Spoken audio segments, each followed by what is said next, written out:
The voicemail arrived at 2:03 a.m., my mother's voice icy and scripted, telling me I was disowned and banned from Thanksgiving because my brother Julian had secured her finances. She didn't realize that the house, the cars, and her allowance were all legally mine. I made 3 calls and her world stopped. This is where the story truly begins, and you won't want to miss what happens. Make sure you're subscribed to see it through to the end. We're always curious. Where in the world are you all watching from today? Let us know in the comments. The glowing numbers on my bedside clock read 2:03 a.m. when my phone vibrated against the nightstand. It wasn't a ring, just the short, distinct buzz of a voicemail notification. In my line of work, managing high-net-worth portfolios and cleaning up messy financial estates, a call at this hour usually meant a market crash in Asia or a client being arrested in a foreign country. I rolled over, rubbing the sleep from my eyes, and reached for the phone. The screen was blinding in the dark room. "Missed call, Mom, new voicemail." My stomach tightened. My mother, Patricia, was not a night owl. Since my father passed away 5 years ago, she was usually in bed with a cup of chamomile tea by 9. A call at 2 a.m. meant an emergency. A fall, a heart attack, a fire. I didn't even bother turning on the lamp. I pressed play, holding the phone to my ear, my heart already hammering against my ribs, ready to jump out of bed and rush to the hospital. But there was no panic in the voice that greeted me. There was no background noise of sirens or doctors. There was only a cold, hollow silence, followed by the sound of paper rustling, as if someone were reading from a script. "Elizabeth," my mother's voice said. She didn't say Lizzie or honey, just Elizabeth. The tone was unrecognizable, flat, brittle, and terrifyingly distant. "I am calling to inform you that you are not welcome at Thanksgiving this year, or Christmas." I sat up, the duvet falling away from my chest. The air in my bedroom felt suddenly freezing. "Julian and I have been discussing things," she continued, her voice gaining a strange, tremulous confidence. "We know what you've been doing. We know you've been using the trust to control me, to keep me on a leash like a child. Well, it stops now. Julian he has arranged new representation for me. He's already spoken to his attorney. We are removing you from everything. The accounts, the estate, the power of attorney, all of it." She paused. In the background, I heard a murmur, a deep male voice. Julian, he was coaching her. "Do not come to the house," she said, her voice dropping an octave, sounding almost frightened now, though she tried to mask it with aggression. "If you set foot on the property, Julian will call the police. We are done, Elizabeth. I'm finally free." The recording ended with a sharp click. I sat there in the darkness, the silence of my apartment pressing in on my ears. My hand was trembling, not from cold, but from a cocktail of shock and adrenaline. It wasn't just the cruelty of the words, it was the sheer, blinding absurdity of them. "She's finally free." I looked at the phone screen, the little play triangle turning into a replay icon. I didn't cry. I didn't scream. Years of forensic accounting, of hunting down hidden assets and dealing with hostile litigations, had trained me for moments of crisis. My brain bypassed the emotional heartbreak and went straight to survival mode. I swung my legs out of bed and walked to the window, looking out at the city skyline. "Free," I whispered to the empty room. She thought Julian, a man she had known for 4 months, had saved her. She thought she was cutting off a controlling, greedy daughter. She thought she had stripped me of my power. She had absolutely no idea that she had just severed her own lifeline. The betrayal was absolute, but the mistake she had just made was fatal. I didn't go back to sleep. I couldn't. Instead, I went to the kitchen and brewed a pot of black coffee, strong enough to wake the dead. While the machine gurgled and hissed, I sat at my dining table and opened my laptop. My hands hovered over the keyboard. The hurt was there, a dull, aching throb in the center of my chest. This was my mother. The woman I had bathed when she was too depressed to move after Dad died. The woman whose bills I paid, whose medical appointments I scheduled, whose garden I paid landscapers to maintain because she loved her roses but couldn't kneel anymore.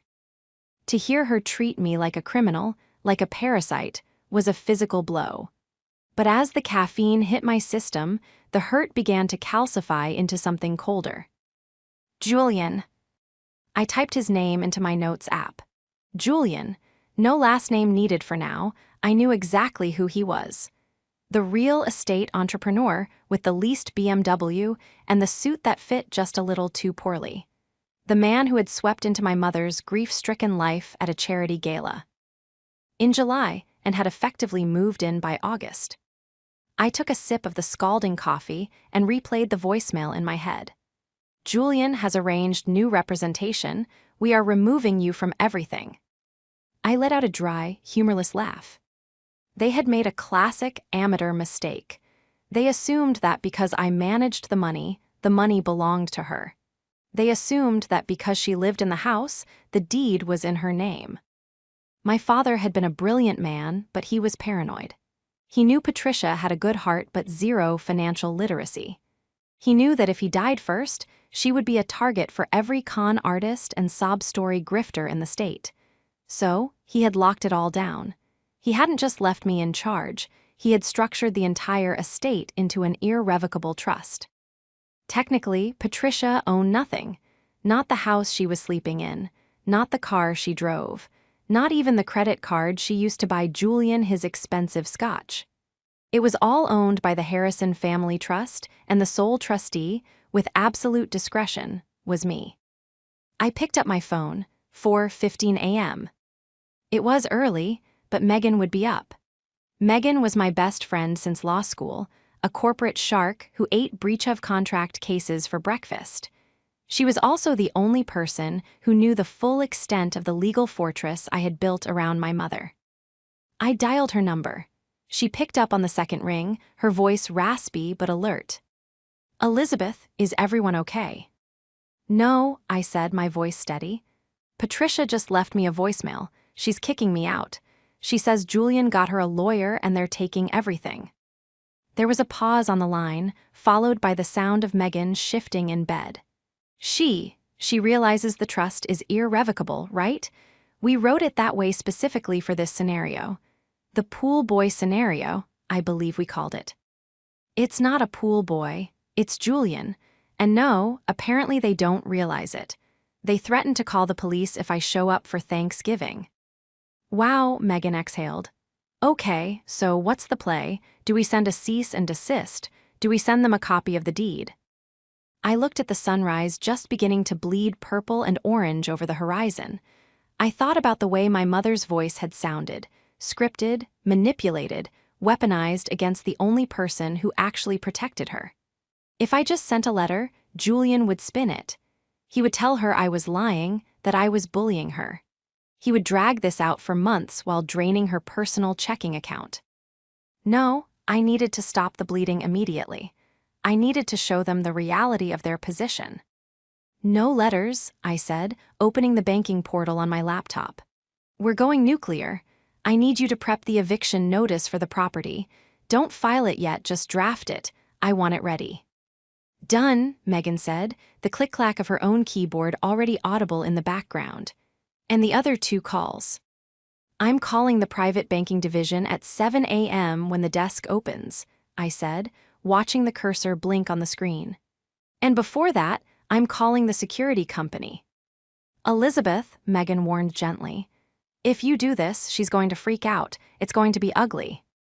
"She told me not to bother coming," I said, typing in my master authorization code. "She wants to be independent? Fine. Let's see how independent she is when the credit card declines." They had forgotten one crucial thing. You don't bite the hand that feeds you, especially when that hand is the only thing holding the roof over your head.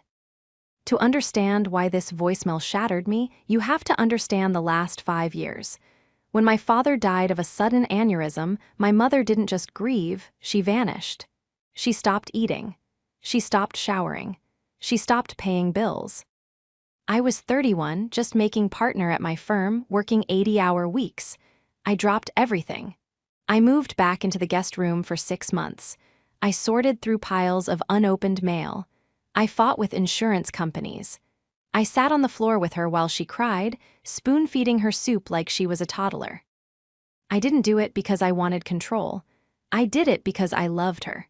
She was soft, artistic, and kind. She was the woman who had taught me to paint and who always smelled like lavender laundry detergent. But she was fragile. She had gone from her father's house to my father's house without ever writing a check or reading a contract. That vulnerability was exactly what Julian saw when he met her. I met Julian for the first time 2 months ago. It was a Sunday dinner. I had driven an hour to see Mom, bringing groceries and a bottle of wine. When I walked in, he was already there, sitting at the head of the table, my father's seat. "You must be Elizabeth," he had said, not standing up to shake my hand. He was a handsome man in a generic way, silver fox hair, capped teeth, a tan that looked like it came from a bottle. He wore a heavy gold watch that I instantly recognized. "Ed as a fake Rolex. Patricia talks about you nonstop." "Nice to meet you," I had said, trying to be polite. Throughout dinner, I watched him. I watched how he refilled her wine glass before she had even finished it. I watched how he touched her arm every time she started to speak, subtly guiding the conversation. But mostly, I listened to him talk. He spoke in buzzwords. He was leveraging assets in emerging markets. He had deal flow in commercial residential zones. It was word salad. To a layman, he sounded successful. To a forensic accountant, he sounded like a walking Ponzi scheme. "You know, Elizabeth," he had said over dessert, leaning back in my father's chair. "Your mother has a lot of equity sitting dead in this house. In this market, that's a crime. I've been telling her we could double her liquidity if we moved it into a high-yield private trust I manage." The air in the room had stopped. "The house isn't hers to sell, Julian," I had said calmly, taking a sip of water. "It's in a family trust." His eyes had flickered, just for a microsecond, a flash of irritation. Sure, trusts can be dissolved though, amended, if the beneficiary wants it." "Not this one," I said, locking eyes with him. That was the moment. I saw it on his face. He realized I was the gatekeeper. He realized that as long as I was in the picture, he couldn't get to the millions my father had left behind.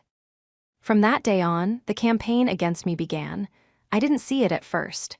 It was subtle. Mom started canceling our lunch dates. She started making odd comments about how I worked too much and didn't understand true happiness. She stopped asking me for advice and started quoting Julian. "Julian says I'm paying too much for the landscapers. Julian says you're too aggressive with the portfolio. Julian says family shouldn't control family money." I tried to warn her. I told her to be careful. I asked for his background, his company name. She accused me of being jealous. She accused me of not wanting her to be happy. And now here we were, 4:30 am on a Friday morning. The 3 phone calls were my countermove. Call 1, the security company. I dialed the number for the high-end security firm that monitored the estate. "This is Elizabeth, passcode Alpha 9 Victor. I need to update the access list for the Maple Drive residence immediately." "Go ahead, ma'am. Remove all guest codes, reset the alarm, and flag the user Julian as unauthorized. If the alarm is triggered, do not call the house. Call the police." Call 2, the bank. This one would have to wait until 7 a.m., but I queued up the transfer requests online. I was moving the operating capital, the money used for groceries, gas, and Julian's dinners, out of the joint checking account and back into the main trust holding account. I wasn't stealing it, I was securing it. I left the account with exactly $0. Call 3, the credit card company. I held the Platinum Amex in my hand, the supplementary card I had issued to my mother for emergencies and lifestyle expenses. It had a $50,000 limit. I dialed the fraud department. "I need to report a compromised card," I said, my voice flat. "Please freeze the secondary card ending in 4098, effective immediately." I hung up the phone. The sun was fully up now. The sky was a brilliant, indifferent blue. I wasn't angry anymore. I was focused. I was the surgeon stepping up to the table. They wanted to play games with my father's legacy. They wanted to threaten me with police. Good luck with that, I whispered. I showered, dressed in my sharpest blazer, and drove to my office. I had a full day of work ahead of me, and I knew with absolute certainty that my phone would start ringing by 9:00 a.m. The silence in my office was heavy, broken only by the hum of the server in the corner and the rhythmic tapping of my own fingers on the desk.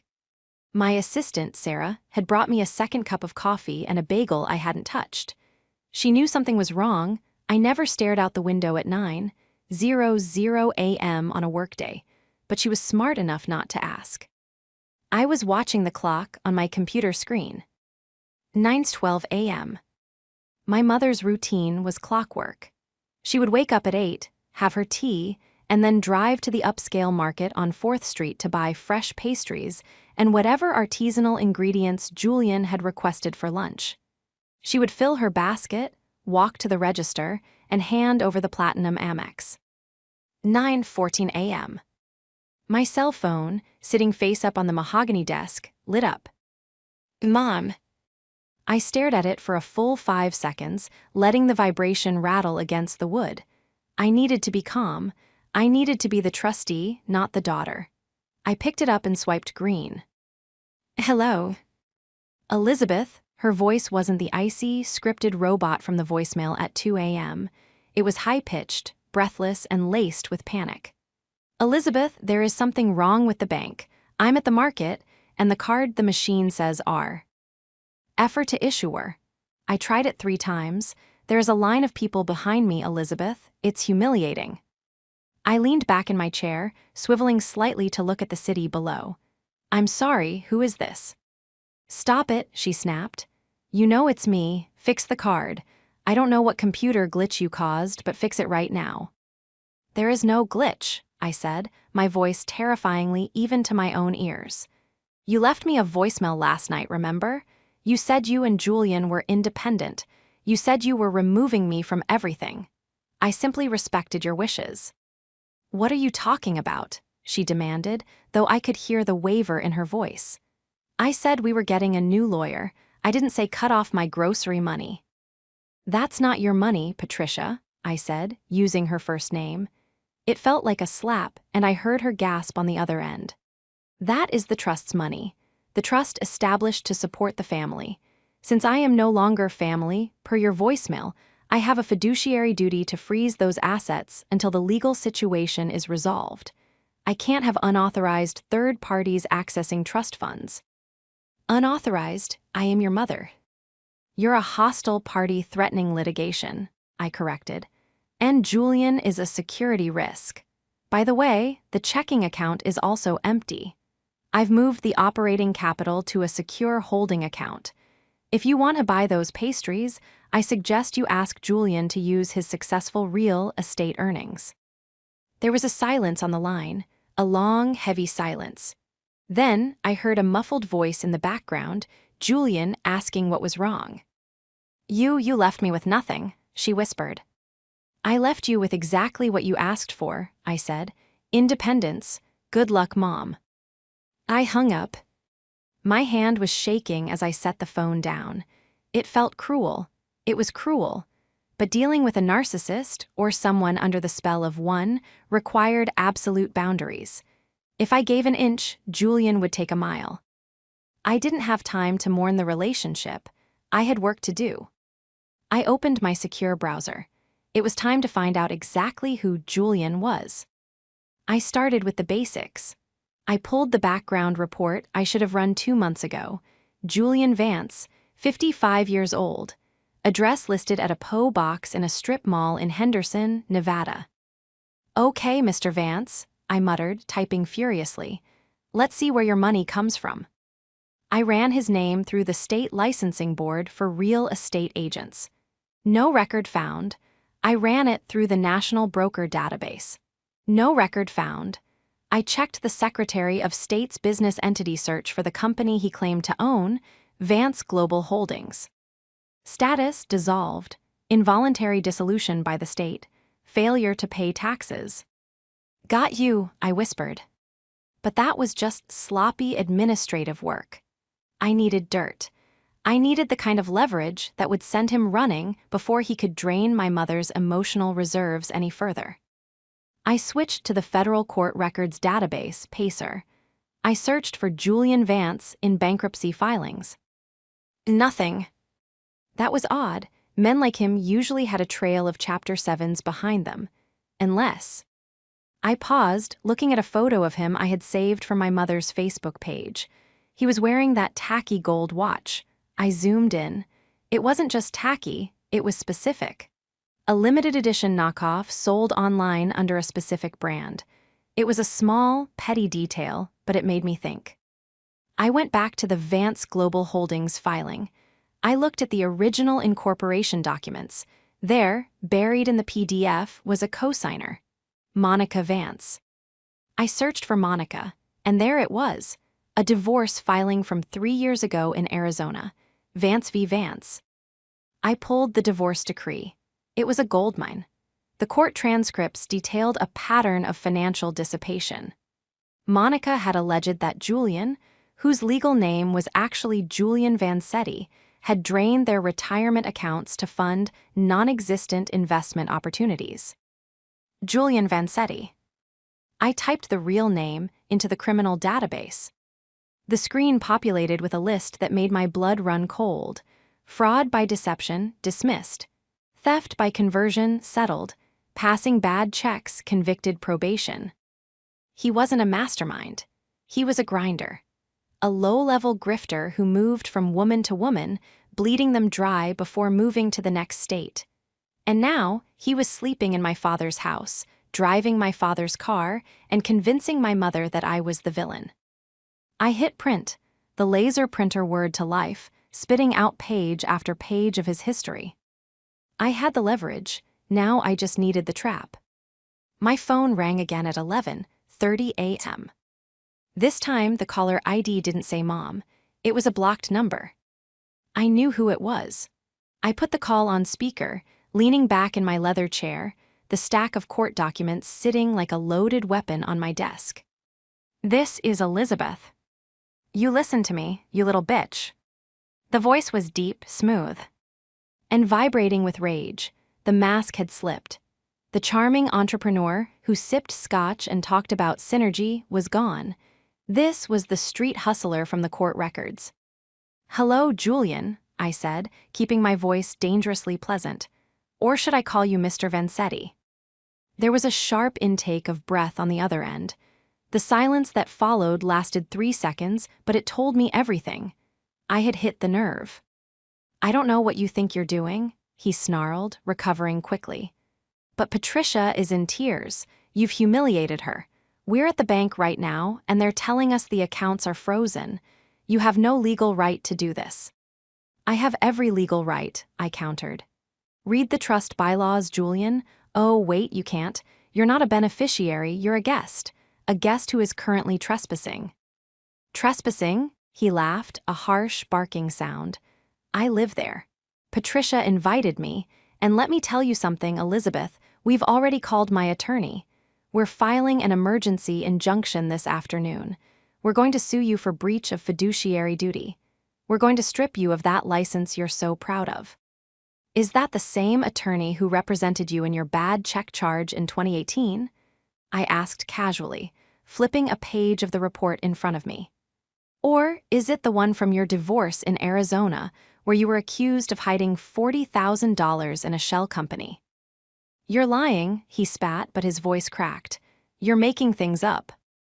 "I have the court transcripts right here, Julian," I said, my voice hardening. "I know about Vance Global Holdings. I know about the dissolved LLCs in Nevada. And I know that you have a tax lien of $12,000 outstanding in Maricopa County." I leaned closer to the speakerphone. "Here is what is going to happen. You are going to pack your bags." "Patricia," he yelled, turning away from the phone, clearly performing for an audience. "She's threatening me. She's making up lies about my past to try and separate us.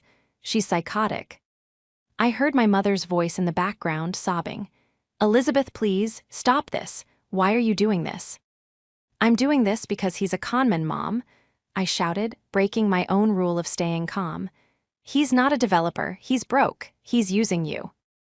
She's jealous, Patricia, Julian said, his voice coming back to the phone, dripping with venom. She wants to control you. She can't stand that you're happy. But don't worry, I'm going to fix this. We're going to sell the artwork. We don't need her money. My blood froze. The artwork? My father had collected rare maritime oil paintings. They were hanging in the study. They were worth, collectively, maybe $200,000. And unlike the house or the bank accounts, they were physical assets, portable assets. If Julian took them to a pawn shop or a shady dealer, they would be gone forever. If you touch one painting, I said, my voice dropping to a whisper, I will have you arrested for grand larceny before you make it to the driveway.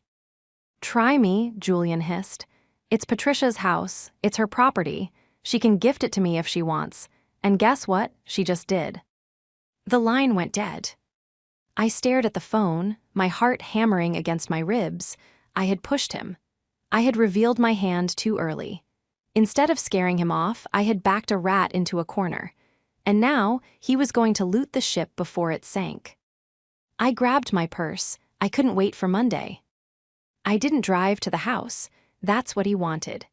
He wanted a screaming match on the front lawn where he could call the cops and claim I was harassing an elderly woman. He wanted to paint me as the unstable aggressor.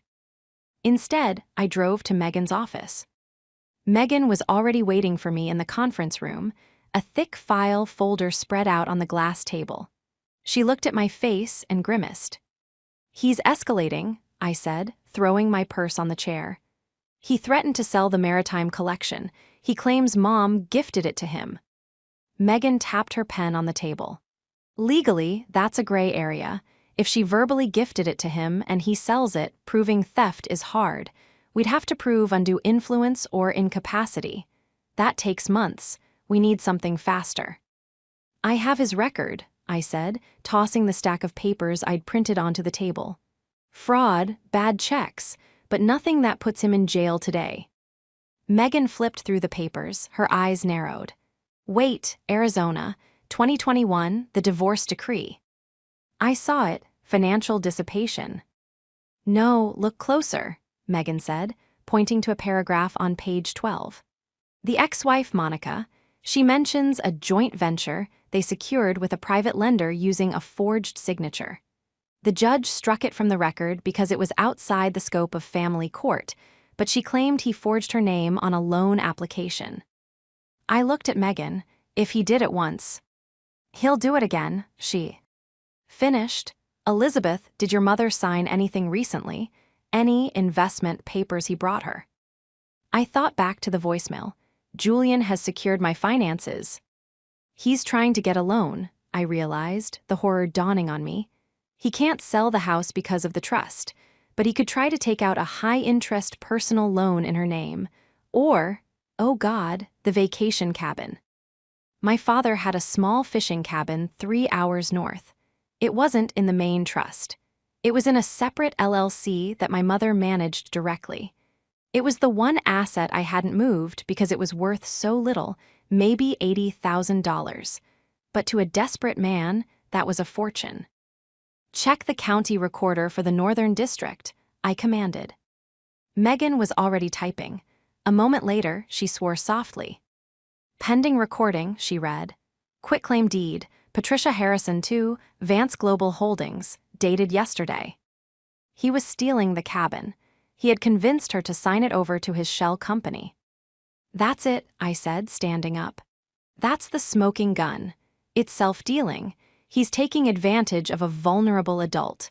We have enough for an emergency guardianship order, or at least a temporary restraining order. It's Friday afternoon, Elizabeth, Megan warned. Courts are closing. Then we need to stop him socially before we stop him legally, I said. Where is he taking her? He said they were independent. He needs to keep up the appearance of wealth to keep her hooked. I pulled up my mother's shared calendar, something she had forgotten to revoke my access to. Friday, 7:00 p.m., gala dinner at the country club. Of course, the annual autumn charity ball. All of her friends would be there. all of my father's old business partners. It was the center of her social universe. Julian would be there, parading her around, wearing his fake Rolex, probably trying to solicit investors for his fake company, using my mother's reputation as bait. I looked at Megan. A cold, hard resolve settled in my chest. "He wants to play the big shot," I said, picking up the stack of evidence, the criminal record, the dissolved companies, the quitclaim deed. "Let's see how he handles a performance review." "Elizabeth," Megan said, a slow smile spreading across her face, "you're not going to the gala." "I am," I said, "and I'm bringing receipts." I spent the next 3 hours assembling the dossier. I wasn't just bringing papers, I was building a narrative. I called Monica in Arizona. She was hesitant at first, but when I told her Julian was targeting another widow, she broke. She sent me a video affidavit via email, a 2-minute clip of her explaining exactly how Julian had ruined her credit and stolen her jewelry. I saved it to my tablet. I called the security company again. "I need the logs of who entered the house today." "Mr. Vance entered at 1:00 p.m. and left at 1:45 p.m. with 2 large boxes," the guard confirmed. "The paintings, he had taken them." "Did you stop him?" I asked, my voice trembling. "We couldn't, ma'am. Your mother was with him. She told us they were going to be cleaned." He had crossed the line. He had stolen my father's legacy right off the walls. I looked at the clock, 5:30 p.m. I went to the bathroom in Megan's office and fixed my makeup. I put on my armor, my sharpest black dress, my heels, and my diamond studs. I looked in the mirror. I didn't look like a victim. I looked like the executioner. I walked out to the parking lot. The sun was setting, casting long shadows across the pavement. Monday morning was too far away. The confrontation wasn't going to happen in a courtroom. It was going to happen tonight, over champagne and hors d'oeuvres in front of the entire town. The country club was a fortress of limestone and old money, glowing warm and golden against the dark autumn night. Valets in white jackets were sprinting back and forth, parking Jaguars and Merceds, while the sound of a string quartet drifted out through the open French doors. I pulled my car up to the front, ignoring the valet who reached for my door handle. I wasn't staying long enough to park. "Keep it close, Jerry," I said, handing him a 20. "I'll be out in 10 minutes." I walked up the grand staircase, my heels clicking rhythmically on the marble. My heart was a drum in my chest, a chaotic, violent rhythm that threatened to drown out the polite chatter of the lobby. This was the place where I had taken swimming lessons as a child. It was where my parents had celebrated their 25th anniversary. It was safe ground. Or it used to be. I scanned the ballroom. It was a sea of black ties and sequins. Crystal chandeliers dripped light onto the crowd. And there, in the center of the room, holding court at table 1, was Julian. He looked every inch the part he was playing. He was wearing a tuxedo that fit him perfectly, likely bought with the cash withdrawal he'd made before I froze the accounts. He had one hand resting possessively on the back of my mother's chair, the other holding a champagne flute. He was laughing at something the club president, Mr. Henderson, was saying. My mother, Patricia, looked smaller than I had ever seen her. She was wearing her favorite emerald gown, but her posture was slumped, her smile tight and brittle. She looked like a prop, a trophy. I took a deep breath, clutching the leather portfolio under my arm, and began to walk. The room seemed to quiet as I moved. People turned. They knew me. They knew the situation because gossip in this town traveled faster than light. They saw the look on my face, a look of cold, terrifying purpose, and they parted like the Red Sea. I didn't stop until I was standing directly across the table from them. "Elizabeth," Mr. Henderson said, looking surprised, "we didn't expect to see you." "I wasn't invited," I said, my voice projecting clearly over the music. "But I couldn't miss the performance." Julian's smile didn't waver, but his eyes went dead. He took a sip of champagne, trying to maintain the alpha facade. "Elizabeth, I assume you're here to apologize? Patricia and I are trying to enjoy a nice evening." I'm sure you are, I said, especially since it's likely your last one as a free man. My mother looked up, her eyes wide and wet. Elizabeth, please, not here, don't make a scene. I'm not making a scene, Mom, I said gently, though I didn't take my eyes off Julian.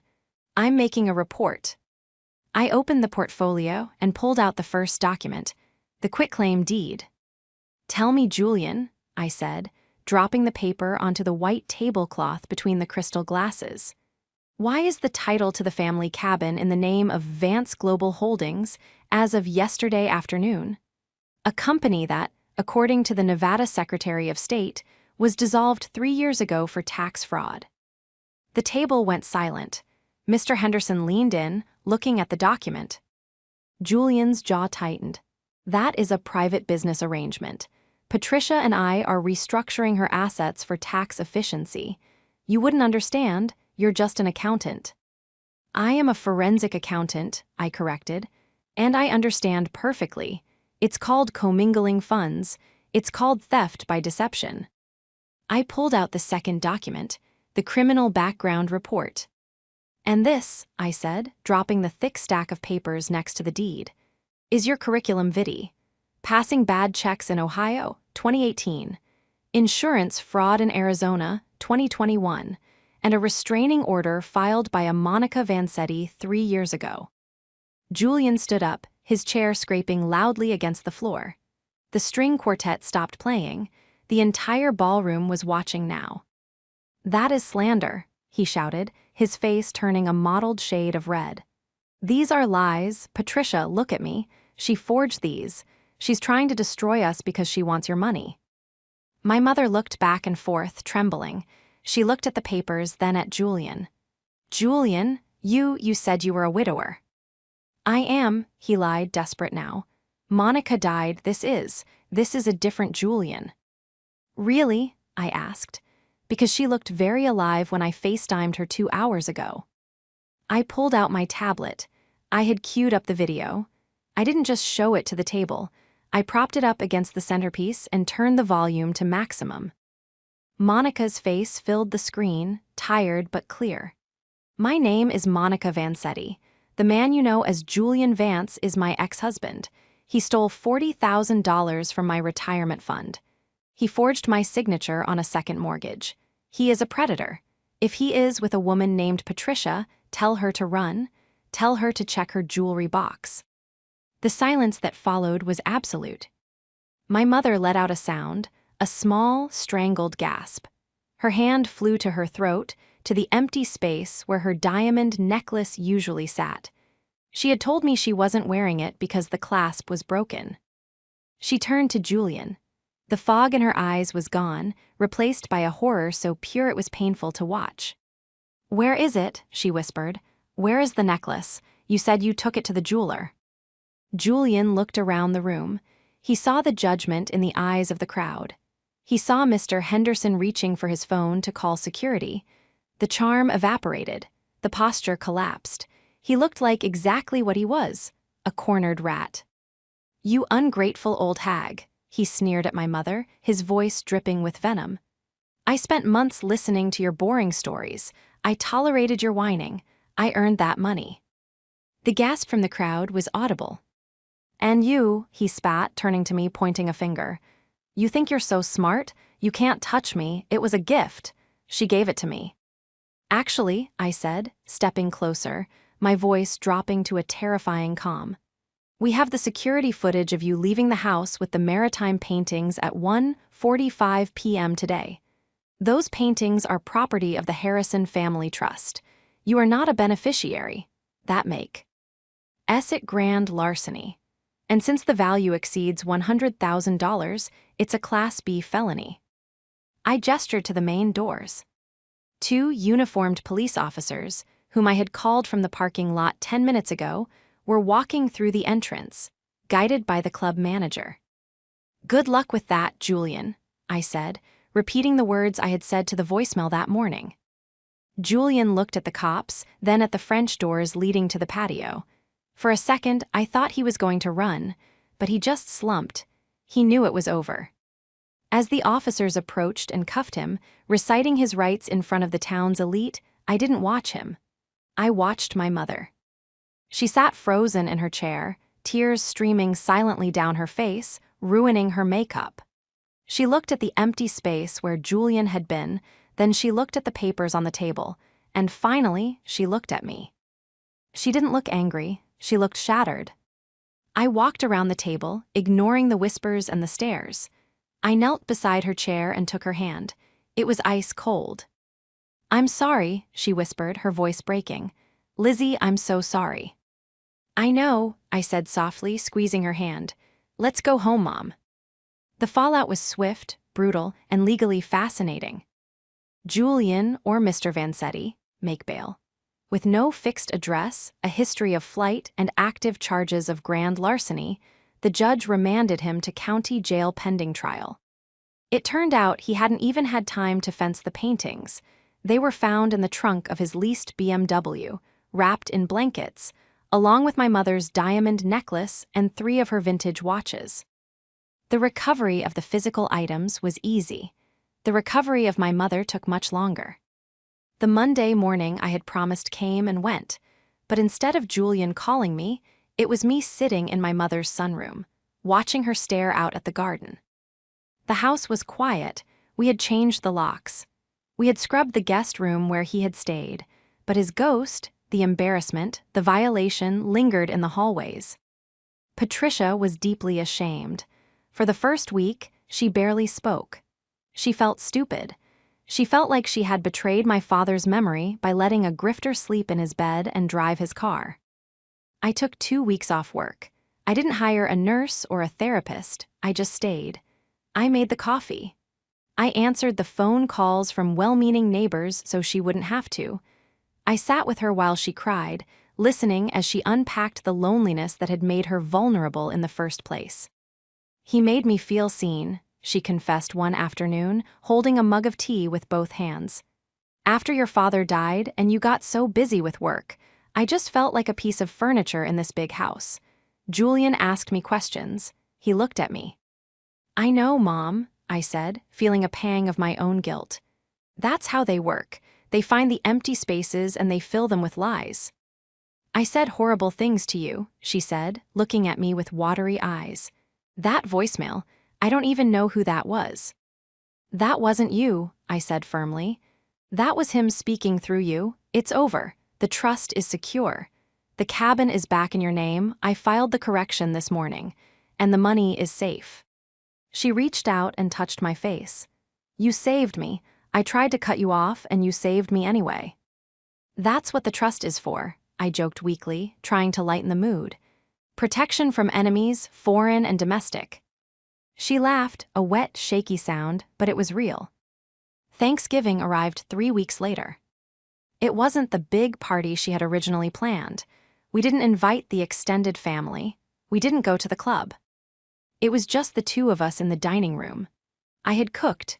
Badly, I might add, since culinary skills were not part of my skill set, but the turkey was edible and the wine was excellent. We sat at the smaller table by the window, not the long, formal table where Julian had once presided. The house felt lighter. The oppressive tension of the last few months was gone, replaced by a quiet, fragile peace. "I have something for you," Mom said as we finished dessert. She reached under the table and pulled out a small, flat box. It wasn't jewelry. It was a framed document. I took it and turned it over. It was a legal amendment to the trust, drafted by Megan. Amendment to the Harrison Family Trust. Designation of co-trustee. "I read it," she said, her voice steady. "I actually read the whole thing this time. I want to learn, Elizabeth. I don't want to be the victim anymore. I want you to teach me how the money works. I want to manage it with you." I looked at her. She wasn't the helpless widow anymore. She was bruised, yes, but she was rebuilding. She was taking responsibility. "I would love that," I said, feeling a lump in my throat. We clinked our glasses. "To independence," she said, reclaiming the word Julian had tried to weaponize against us. "To fa." "Miley," I replied. The nightmare was over. Julian was in a cell, facing 10 to 15 years. My mother was safe. And as for me, I had learned a valuable lesson, too. I had learned that protecting the money wasn't enough. I had to protect the person. And if anyone ever tried to come for my family again, they wouldn't just be dealing with a daughter. They would be dealing with the trustee, and I never lose.